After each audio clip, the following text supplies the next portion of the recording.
주아랑 선생님 책 읽는 시간입니다. 오늘은 주식 시장에서 큰 돈을 벌 수 있는 방법이 있다면 돈을 또 잃는 이유도 있겠죠. 제시리 보모의 회상에서 제시리 보모가 실수했던 구절들을 살펴보면서 힌트를 또 얻어가시면 좋을 것 같습니다. 원제는 월스트리트에서 돈을 잃는 이유인데 주식시장에서 돈을 잃는 이유와 같기 때문에 제목을 조금 바꿔봤습니다. 책 내용 들어가 보도록 하겠습니다. 기대 이상의 대성공을 거둔 7월물 면화 선물 거래를 정리하고 얼마 지나지 않아 편지 한 통을 받았다. 퍼시 토마스가 보낸 것으로 만나서 대화를 나눴으면 한다는 내용이었다. 당연히 즉시 답장을 보냈다. 그가 원할 때면 언제든 내 사무실에서 반갑게 맞이하겠다고 말이다. 다음날 그가 찾아왔다. 그는 오랜 존경의 대상이었다. 면화 농사를 짓거나 면화를 사고 파는 데 관심 있는 사람치고 그의 이름을 모르는 경우는 없었다. 미국 전역은 물론 유럽에서도 사람들은 퍼시 토마스의 의견을 인용해서 이야기했다. 이런 일도 있었다. 스위스 휴양지에서 카이로 은행가와 이야기하는데 이 사람이 최근에 세상을 뜬 어네스트 카쉘 경과 손잡고 이집트에서 면화 농사 사업을 구상하고 있었다. 이 은행가는 내가 뉴욕에서 왔다는 말을 듣자 곧장 퍼시 토마스에 대해 물어보면서 자기는 그의 시장 리포트를 정기적으로 받아보며 하나도 빠뜨리지 않고 전부 읽는다고 했다. 토마스는 자기 사업을 과학적으로 해나가고 있다는 게 내가 늘 가졌던 생각이다. 그는 진정한 투기자였고 몽상가다운 비전과 투사다운 용기를 지닌 사색가였으며 면화 거래의 이론과 실제를 두루 알고 있는 보기 드물 정도로 박식한 인물이었다. 그는 남의 이야기를 듣기를 좋아했고 자신의 아이디어와 이론, 추론을 기꺼이 드러냈다. 동시에 면화시장의 현장 구석구석과 면화 트레이더들의 심리까지 모르는 게 거의 없다고 해도 과언이 아니었다. 그도 그럴 것이 오랜 세월 면화를 거래해오면서 엄청난 돈을 벌기도 하고 잃기도 했으니 말이다. 뉴욕 증권거래소 회사원이었던 셸든 앤 토마스가 파산한 뒤 혼자가 됐지만 그는 불과 2년 만에 극적으로 재기하는 데 성공했다. 선에서 이런 기사를 읽은 게 기억난다. 그가 경제적으로 건강을 회복한 다음 가장 먼저 한 일은 옛 채무자들에게 빚을 전부 갚은 것이었고 다음으로 한 일은 자신이 가진 100만 달러를 어떻게 투자할지 연구하고 결정할 전문가를 고용한 것이었다. 이 전문가는 여러 기업의 재산 상태를 조사하고 각종 보고서를 분석한 뒤 델라웨어 앤 허드슨 주식을 매수하라고 추천했다고 한다. 어쨌든 수백만 달러를 잃었다가 그보다 더 많은 돈을 벌어 재기에 성공한 토마스는 3월물 면화 선물 거래에서 실패하는 바람에 다시 전 재산을 날린 상태였다. 그는 나를 만나자마자 곧장 본론으로 들어가 사업상 동맹을 맺자는 제안을 했다. 그가 어떤 정보를 입수하든 공식적으로 발표하기 전에 미리 나에게 알려주겠다는 것이었다. 나에게는 직접 트레이딩을 맡으라고 했는데 나는 특별한 천재성을 갖고 있지만 자기는 그렇지 못하다고 설명했다. 이 제안은 여러 가지 이유에서 내 마음에 들지 않았다. 나는 솔직히 말했다. 우리 두 사람이 협력해서 일할 수 있을 것 같지도 않고 굳이 다른 사람한테 어떤 정보를 듣고 싶지도 않다고 말이다. 하지만 그는 아주 이상적인 결합이 될 거라고 강변했다. 나는 다른 사람이 거래하는데 어떤 영향을 미치고 싶지 않다고 단호히 끊어버렸다. 나는 이렇게 말했다. 내가 바보짓을 한다면 혼자 고통을 받을 것이고 그 대가는 내가 즉시 치를 겁니다. 내가 모르는 채무도 없을 것이고 예기치 않게 난처한 일을 당하는 경우도 없겠지요. 내가 혼자서 하는 것은 내가 선택한 일이고 실은 그게 가장 현명하기도 하거니와 제일 비용이 적게 드는 방법이기 때문입니다. 나는 다른 트레이더들과 머리싸움을 하는 데서 즐거움을 얻습니다. 내가 만나본 적도 없고 얘기를 나눠본 적도 없으며 사라 팔라 조언해준 적도 없고 앞으로 만날 일도 서로 알게 될 일도 없는 그 트레이더들 말입니다. 돈을 벌면 그것으로 내 의견이 옳았다는 확신을 얻습니다. 나는 내 의견을 팔지도 않고 그것을 다른데 이용하지도 않습니다. 만일 다른 방식으로 돈을 번다면 그건 정당하게 번 돈이 아니라고 생각할 것입니다. 선생님의 제안은 관심이 없습니다. 나는 투기라는 게임을 오로지 혼자서 나 자신의 방식으로 해나가는데 관심이 있으니까요.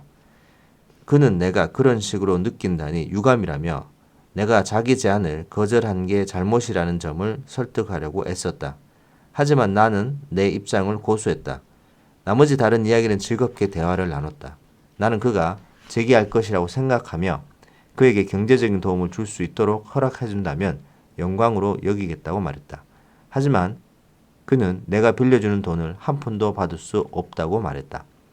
그리고서는 나에게 7월물 면화 선물 거래에 대해서 물었고 나는 자세한 내용을 전부 이야기해 주었다. 어떻게 해서 7월물 면화 선물 거래에 뛰어들게 되었는지, 얼마나 많은 면화 선물을 매수했는지, 그리고 면화 선물 가격을 비롯해 온갖 자질구레한 것들까지 다 이야기했다. 우리는 좀 더 이야기를 나눈 다음에 헤어졌다. 앞서 투기자들은 수많은 적들을 갖고 있으며 그 적들 가운데 상당수는 자기 내부에서 아주 튼튼하게 자라난 것들이라는 것을 말하면서 나는 내가 저지른 숱한 실수들을 떠올리고 있었다.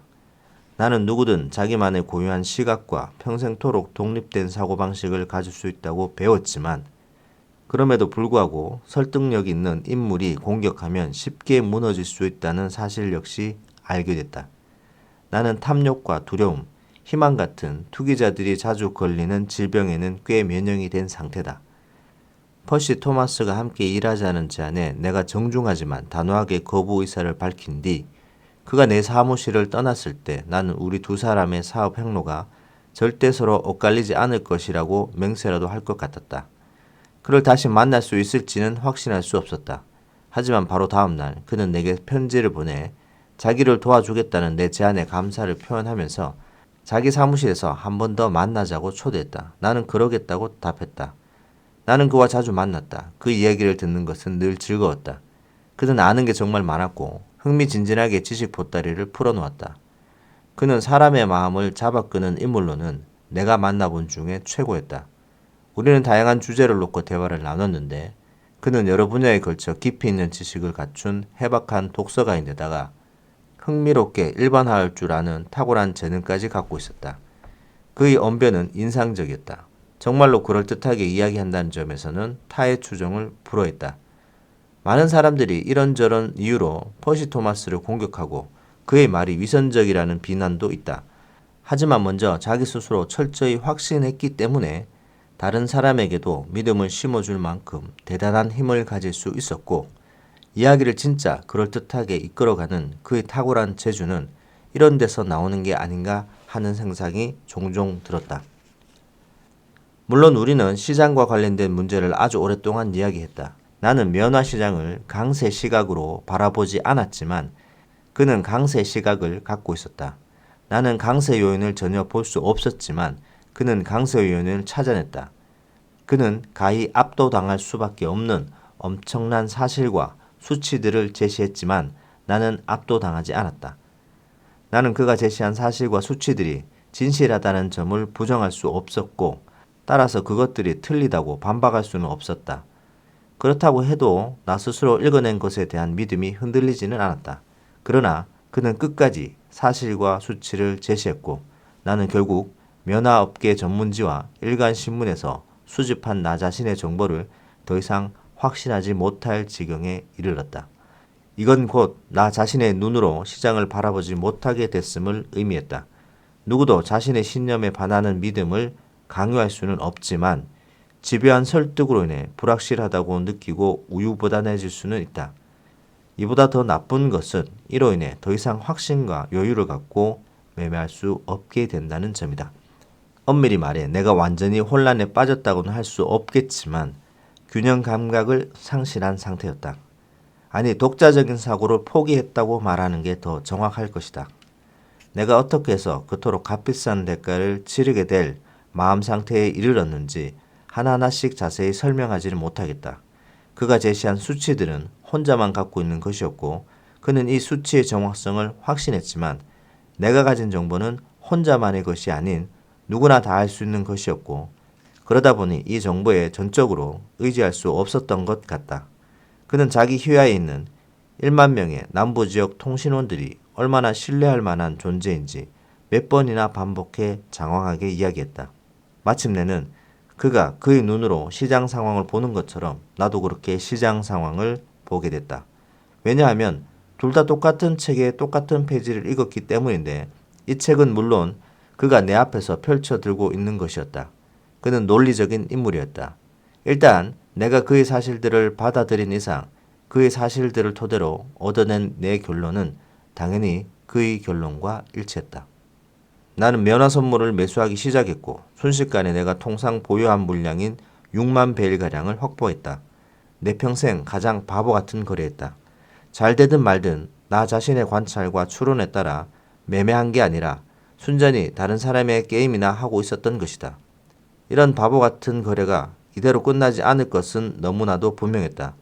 강세 시각을 가질 이유가 전혀 없는 상황에서 매수했을 뿐만 아니라 경험을 통해 얻은 직관과는 어긋나게 매수 물량을 계속 늘려나갔다.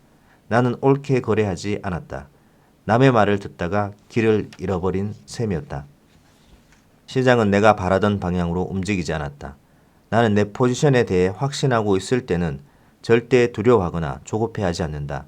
그런데 시장은 토마스가 맞았다면 당연히 그렇게 움직여야 할 방향으로 흘러가지 않았다. 첫 번째 단추를 잘못 꿰는 바람에 나는 두 번째, 세 번째 단추도 잘못 꿰게 됐고 그 결과 완전히 엉망진창이 되어버렸다. 나는 손절매를 하지 말라고 또 계속해서 시장을 떠받치고자 스스로 다짐했다. 이건 내 본성과 전혀 다른 거래 스타일이었고 내 트레이딩 원칙이나 이론과도 배치되는 것이었다. 그러나 나는 내가 아니었다. 나는 다른 사람, 즉 토마스로 변해버린 존재였다. 내가 어떻게 매일같이 면화 선물을 매수하고 또 매수했니 지금도 아주 생생하게 기억한다. 도대체 내가 왜 그걸 샀다고 생각하는가? 가격이 떨어지는 것을 막기 위해서였다. 이게 정말 호구 중에 호구가 하는 것이 아니라면 무엇이란 말인가? 나는 단지 점점 더 많은 돈, 결과적으로 다 날려버릴 돈을 계속 걸고 있었던 것이다. 증권회사 사람들과 가까운 친구들은 내 행동을 이해할 수 없었다. 지금도 이해하지 못한다. 물론 내가 한 거래가 다른 결과를 낳았다면 감탄의 대상이 되었을 것이다. 퍼시 토마스의 명쾌한 분석을 너무 과신하지 말라는 지적을 여러 차례 받았다. 나는 이런 경고에는 아랑곳하지 않고 가격 하락을 막기 위해 면화 선물을 계속 사들였다. 보유 물량이 44만 베일이나 돼서야 내가 무슨 짓을 했는지 깨달았다. 그러나 너무 늦은 시점이었다. 결국 나는 보유 물량을 전부 팔아치웠다. 나는 그동안 주식시장과 상품시장에서 벌어두었던 거의 모든 재산을 날려버렸던 것이다. 인간이란 그것이 무엇이건 아무런 이유 없이도 바보처럼 매매할 수 있다는 점을 배웠다는 게 내가 얻은 귀중한 교훈이다. 사람을 끌어당기는 매력을 가진 탁월한 인물이 그럴듯하게 꾸며 자꾸 이야기하는데 넘어가 버리는 것이야말로 트레이더들에게 또 하나의 위험한 적이라는 사실을 배우는데 수백만 달러의 비용이 들었던 셈이다. 자, 여기까지입니다. 중간중간 제가 좀 중략을 해서 글을 이어서 말씀을 드렸는데요. 제시리 모모가 큰 성공 이후에 그 시장에 어떻게 보면은 달변가죠. 면화 선물 시장에 굉장한 영향력을 갖고 있고 굉장히 유명한 사람인 퍼시 토마스라는 사람을 만나면서 그 사람이 집요한 설득을 해서 결국 제시리 모모가 그 설득에 당해버린 거죠. 그래서 자기가 갖고 있는 어떤 시장에 대한 시각을 모두 버려버리고 다른 사람의 시각으로 매매를 하게 되면서 수백만 달러를 날려버렸다라는 것입니다. 그래서 마지막에 나옵니다. 사람을 끌어당기는 매력을 가진 탁월한 인물이 그럴듯하게 꾸며 자꾸 이야기하는데 넘어가버리게 되면 그게 트레이더들에게 가장 위험하다라는데 수백만 달러의 돈을 날려버렸다는 겁니다. 여러분들도 투자에서 그리고 일상생활에서 너무 그럴듯한 이야기와 말이 되는 이야기에 현혹되지 않도록 여러분들만의 시각을 가질 수 있는 그런 투자자 여러분들이 되셨으면 좋겠네요. 오늘 여기까지 하도록 하겠습니다. 글 내용 도움 되셨다면 구독, 좋아요 부탁드립니다. 감사합니다.